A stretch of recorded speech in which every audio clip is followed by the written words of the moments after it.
নমস্কার, আপনারা দেখছেন ক্রাইম প্রেস বেঙ্গল। আজকে আমরা এসে উপস্থিত হয়েছি খানাকুলে।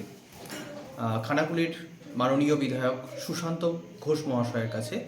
আজকে ওনার মুখ থেকে আমরা কিছু প্রশ্ন ওনাকে বলবো এবং ওনার কাছ থেকে আশানুরূপ আশা করি উত্তর পাবো।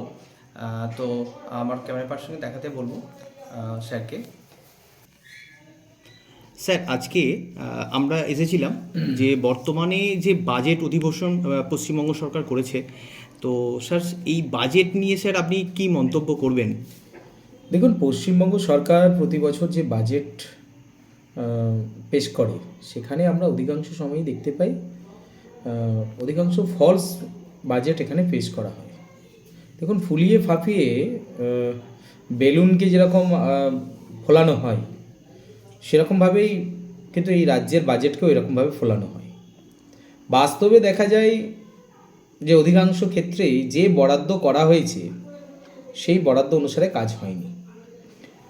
আপনি ডেভেলপমেন্টের দিকেই বলুন বা শিক্ষা ডিপার্টমেন্টেই বলুন বা স্বাস্থ্য ডিপার্টমেন্টেই বলুন।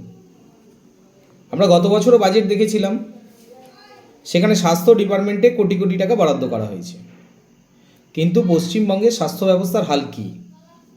অধিকাংশ স্বাস্থ্যকেন্দ্র উপস্বাস্থ্য কেন্দ্রগুলো ভেঙে নষ্ট হয়ে গেছে। অধিকাংশ জায়গাতেই ওষুধ নেই, পর্যাপ্ত পরিমাণে ভ্যাকসিন নেই, যেখানে সাপে কামড়ানোর ভ্যাকসিন নেই, কুকুরে কামড়ানোর ভ্যাকসিন নেই। এছাড়াও প্রত্যেকটি ক্ষেত্রে দুর্নীতি। আপনারা দেখুন শিক্ষা ব্যবস্থা, আপনি যদি দেখেন এই পশ্চিমবাংলায় সমস্ত আইসিডিএস সেন্টার যেগুলো রয়েছে সেই আইসিডিএস সেন্টারগুলো ভগ্নপ্রায় অবস্থা।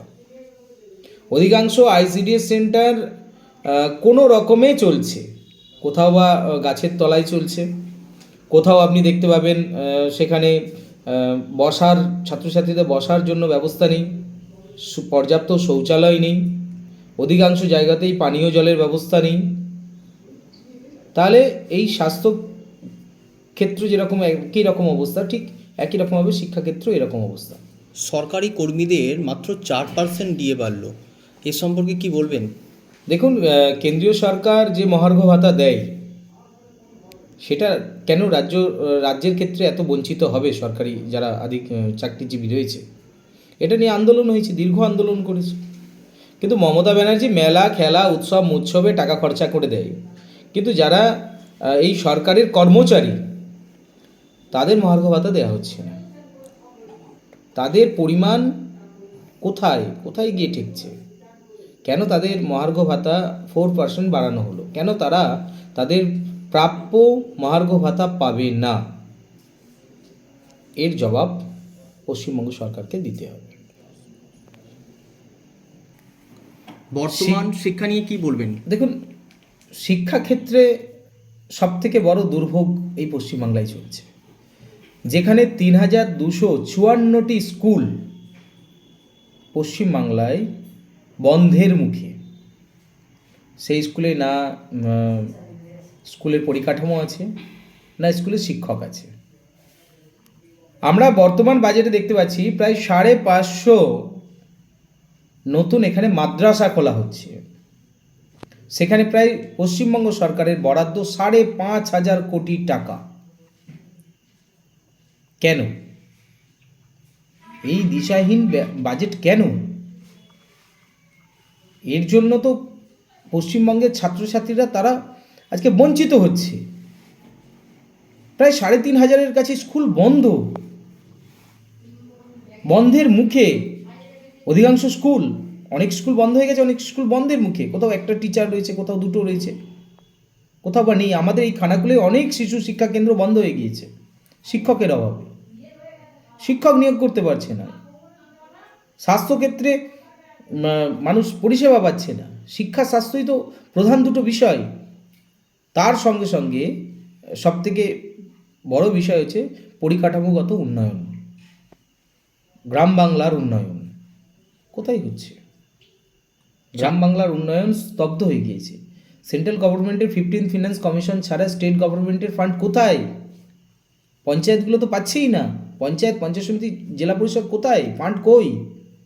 স্টেট গভর্নমেন্টের ফান্ডের হাল এরকম কেন? বাজেটে এই বেলুন বড় করে ফুলিয়ে দেওয়া হচ্ছে, কিন্তু বাস্তবে দেখা যাচ্ছে জিরো। এসএসসি চাকরি প্রার্থীদের আজকে বর্তমানে তাদের প্রায় হতাশাগ্রস্ত। তাদের চাকরি কি থাকবে, বহাল থাকবে না থাকবে না, এ সম্পর্কে কি বলবেন এই দুর্নীতি নিয়ে? দেখুন, যে দুর্নীতি করা হয়েছে সেই দুর্নীতির সাথে যারা আজকে সাফার করছে, যারা চাকরিতে অনেক প্রার্থী রয়েছেন যারা সত্যি পরীক্ষা দিয়ে তারা পাসটা করেছে, তারাও এই ঘুষখোরদের জন্য তারাও কিন্তু বঞ্চিত হয়ে যাচ্ছে। যারা চাকরি প্রার্থী, এসএসসি সহ বিভিন্ন চাকরি প্রার্থী যারা প্রতিনিয়ত আন্দোলন করছে, তাদের কথা এই সরকার ভাবছে না। কিন্তু এই সরকার কাদের জন্য ভাবছে? টাকা দাও, চাকরি নাও। 2026-এ তো বিধানসভা, তো এই বিধানসভায় এতে কি গেরুয়া শিবিরের আঁচ পড়বে বলে মনে হয়? দেখুন, সারা পশ্চিমবঙ্গের মানুষ এই সরকারকে পরিবর্তন করার জন্য বদ্ধপরিকর আছে, কিন্তু বিভিন্ন উপনির্বাচনে যেটা হচ্ছে যে এই সরকারের যারা বিশেষ করে তৃণমূল কংগ্রেসের কিছু লিডার রয়েছে, যারা মানুষকে ভোট কেন্দ্র পর্যন্ত পৌঁছাতে দিচ্ছে না। যেখানে আমাদের সাংগঠনিক ক্ষমতা ঠিকঠাক আছে সেখানে আমরা সেটাকে রুখতে পারছি, যেখানে আমাদের সাংগঠনিক ক্ষমতা একটু দুর্বল রয়েছে সেই জায়গায় তৃণমূল কংগ্রেস মানুষকে ভোট দিচ্ছে না, ভোটারদেরকে বেরোতে দিচ্ছে না, তারা সেই জায়গায় চাপ্পা রিগিং করিয়ে নিচ্ছে। কোথাও কোথাও ম্যানেজের একটা বিষয় চলে আসছে, সেন্ট্রাল ফোর্সকে ম্যানেজ করে নিয়ে সেখানে ভোট করিয়ে নেওয়ার বিষয় চলছে।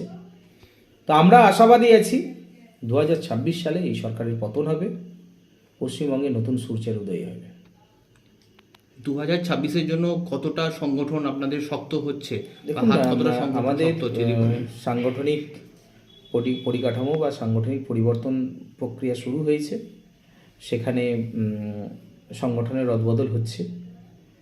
সেই সঙ্গে সঙ্গে নতুন বুথ কমিটি গঠন, নতুন মণ্ডল সভাপতি, নতুন মণ্ডল কমিটি গঠন, জেলা কমিটি গঠন, রাজ্য কমিটি গঠন, এগুলো তো পরম্পরা রয়েছে।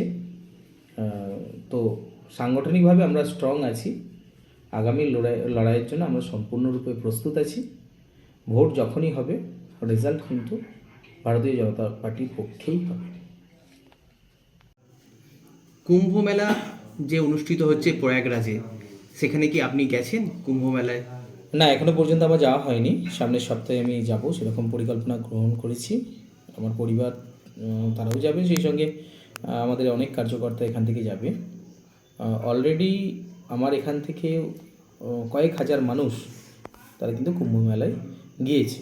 তাদের কাছ থেকে যে ফিডব্যাক আমরা পেয়েছি, যে ওখানে ব্যবস্থাপনা, ওখানে সুন্দর যে একটা পরিবেশ তৈরি হয়েছে, সত্যি খুবই সুন্দর পরিবেশ তৈরি হয়েছে।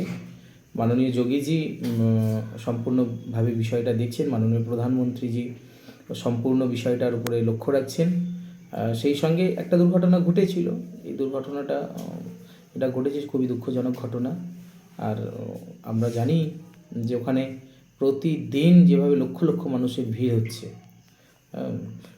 তো সেখানে সারা ভারতবর্ষের মানুষজন আসছে, অনেক বয়স্ক মানুষজনও আসছে।